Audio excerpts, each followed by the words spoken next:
I called this meeting today with you, a group who I believe represents the white citizens of South Africa, to clarify the necessity of apartheid.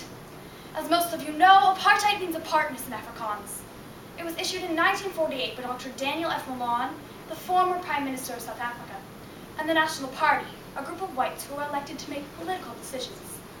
It separates the whites and the blacks that live together in South Africa. You see, in 1948, South Africa was populated by 19 million blacks and only 4.5 million whites. However, the whites were ruling as they rightfully should. The National Party believed if they left the two races together, it would cause a war between them. So, they created a revolutionary government system that would let the two races prosper. This system is the smartest thing the government has ever come up with. That is why I, Prime Minister P.W. Botha, plan on not repealing it. No, I believe it helps our people. We will not be taken over by dirty blacks that have ruined our government and our white culture.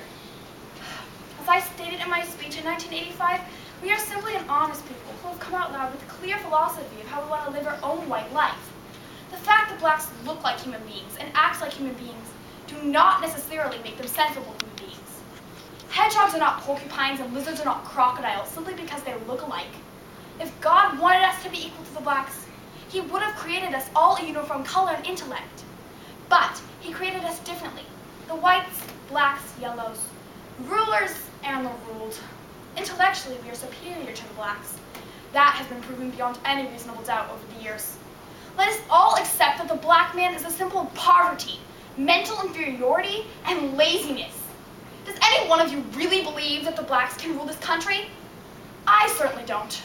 And still, some of you whites believe that apartheid is bad.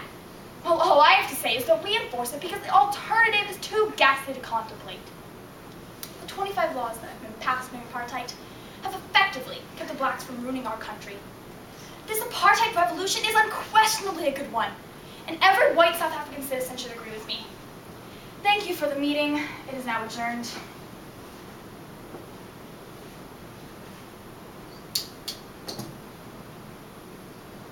Siyahamba kukunyen penkos, siyahamba kukunyen penkos, siyahamba, siyahamba kukunyen penkos. We are marching in the light of God. We are marching in the light of God. I'm black. My wife is black. My children are black. We live in a world where we are discriminated against and spit at. When we're suffering, they turn their backs. When we protest, we're put in jail to rot to death. P.W. Botha is continuing the laws that were put up so long ago that limits our rights and abilities. As blacks are forced to live in Bantustas, land specifically for our race. We're forced to live in shacks made of metal and tents made of thin fabric, while the whites live in spacious mansions. And so, in my small hut, I tried my best to provide for my son and daughter, but I never knew when our next meal would come. As much as it hurt me to leave my family, I knew I had to go to the white territory to find a job that would support them. Blacks are only allowed in the white territory if they're working and carrying a passbook, a document containing race classification, address, and job details. I'm now a servant for P.W. Botha. I'm paid little, but I send whatever I make to my wife and my children. Because I live so far away, I only get to see my family one time a year.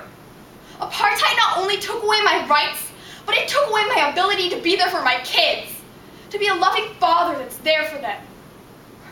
I now live at Brewster's Hostel, a place for workers to stay. And it has been my home for more than a long time. It's one of the many badly built and poorly set up hostels. As Mandolin Makova, a factory worker that lived in the hostel with me once said, "We came here to work for our families, but it is the white man who gets all the wealth, and it is us who has done all the work. I know because I have seen this town grow and prosper. Them and their families are rich, while we are forced to live in dirty hostels while our families suffer. How is this fair? What do we do to deserve this? Nothing. We're evil for being black, for being different, for standing out. Just like me, many blacks know that this is unfair. That's why, even though it's against the law, they protest. They cause an uproar. They revolt against this cruel government. Just recently, blacks gathered in Sharpeville, a white town. and they were armed with stones. The purpose was to stop the pass laws, a group of laws that require blacks to carry passbooks in the white territory. The police came, and they used many weapons to kill as many people as possible. The riot stopped when almost 50 people were killed, and many more were wounded severely. The pass laws weren't even repealed, but it did show the real chaos that apartheid causes. We will keep on fighting apartheid until the day we die. We sing Sia Hamba Kukinyen Kwenkos as we protest. So Sia Hamba Kukinyen Kwenkos. We will keep on marching in the light of God. We will not go down without a fight. Sia Hamba Kukinyen Kwenkos. Sia Hamba Kukinyen Kwenkos. Sia Hamba Kukinyen Kwenkos. Sia Hamba Kukinyen Kwenkos. We are marching in the light of God. We are marching in the light of God. We are marching. We are marching in the light of God.